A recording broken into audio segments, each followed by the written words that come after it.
మధురం శ్రీ షిరిడి సాయి నామం, సుమధురం శ్రీ షిరిడి సాయి రూపం, జగములో వెలుగు నింపే తేజం సాయి. ఒకసారి బాబా ద్వారకామాయిలో విశ్రాంతి తీసుకుంటున్నారు. ఆయన వద్ద భక్తులందరూ కూర్చుని ఉన్నారు. బాబా మంచి ఉల్లాసంగా ఉన్నారు. అప్పుడు బాపు సాహెబ్ జోగ్ బాబాతో, బాబా, ఇన్ని సంవత్సరాలుగా నేను మీకు ఎంతో భక్తితో సేవ చేసుకుంటున్నాను. నా ప్రయత్నాలన్నీ ఫలించాయని నాకెప్పుడు తెలుస్తుంది? నా సేవకు ప్రతిఫలాన్ని నేను ఎప్పుడు రుచి చూడగలను అని బాబాను ప్రశ్నించాడు. నువ్వు కూడా నాలాగే కపిని ధరించి ఇంటింటికి వెళ్ళి భిక్ష అడుగుతూ ఉండడం నేను చూసినప్పుడు నీ అదృష్టం వైభవంగా వెలుగొందుతుంది.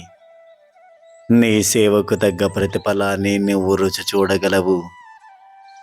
నువ్వు సన్యాసివి అవుతావు. ఇదే కనుక జరిగినప్పుడు మనమిద్దరం ఆనందంగా ఉంటాము.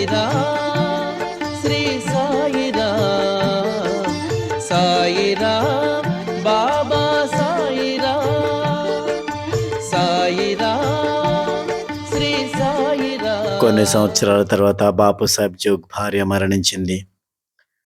ఆయనకు సంతానం లేదు.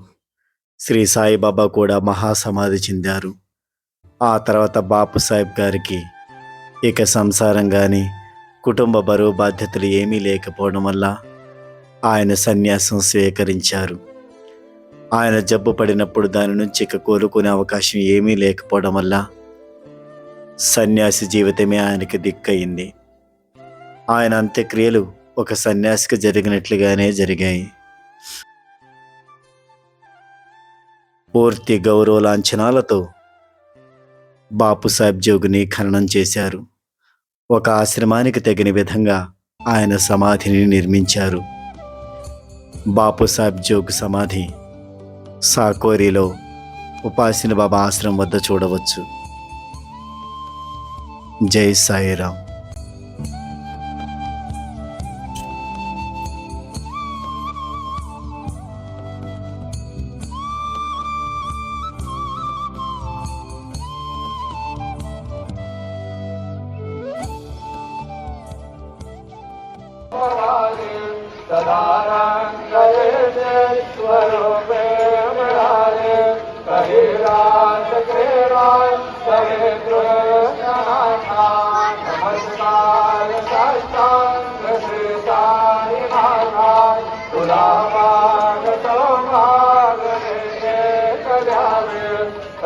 जोड़ तो